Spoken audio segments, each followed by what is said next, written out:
নমস্কার, উপস্থিত সকলকে ধন্যবাদ জানাই এত সময় ধৈর্য ধরে থাকার জন্য। এবার আমি খুব সংক্ষেপে বিশ্বকবি রবীন্দ্রনাথ ঠাকুরের কবিতার গীতাঞ্জলির কিছু অংশ পাঠ করব।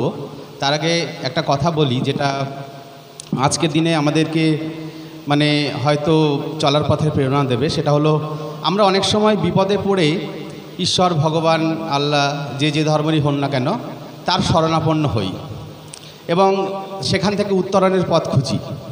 কিন্তু রবি ঠাকুর নিজে একজন ধার্মিক ব্যক্তি হওয়া সত্ত্বেও তিনি কিন্তু ঈশ্বর, তার ভগবানের কাছে সেই বিপদ থেকে উত্তরণের জন্য কখনো প্রার্থনা করেননি।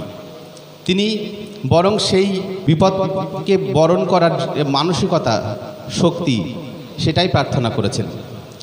তো গীতাঞ্জলিতে সেরকমই কিছু পংক্তি রয়েছে, সেগুলো আমি একটু পাঠ করার চেষ্টা করছি।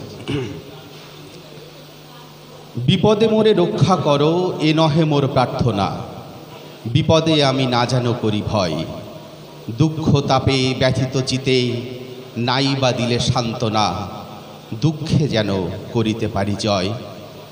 সহায় মোর না যদি জুটে, নিজের বল না যেন টুটে, সংসারেতে ঘটিলে ক্ষতি, লোভিলে শুধু বঞ্চনা, নিজের মনে না যেন মানি ক্ষয়।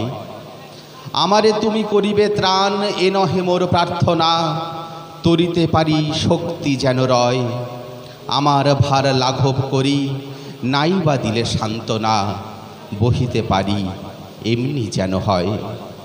নম্র শিরে সুখের দিনে তোমারই মুখ লইব চিনে, দুঃখের রাতে নিখিল ধরা যেদিন করে বঞ্চনা, তোমারে যেন না করি সংশয়। ধন্যবাদ, নমস্কার। ধন্যবাদ মাননীয় সাবির হোসেন মহাশয়কে।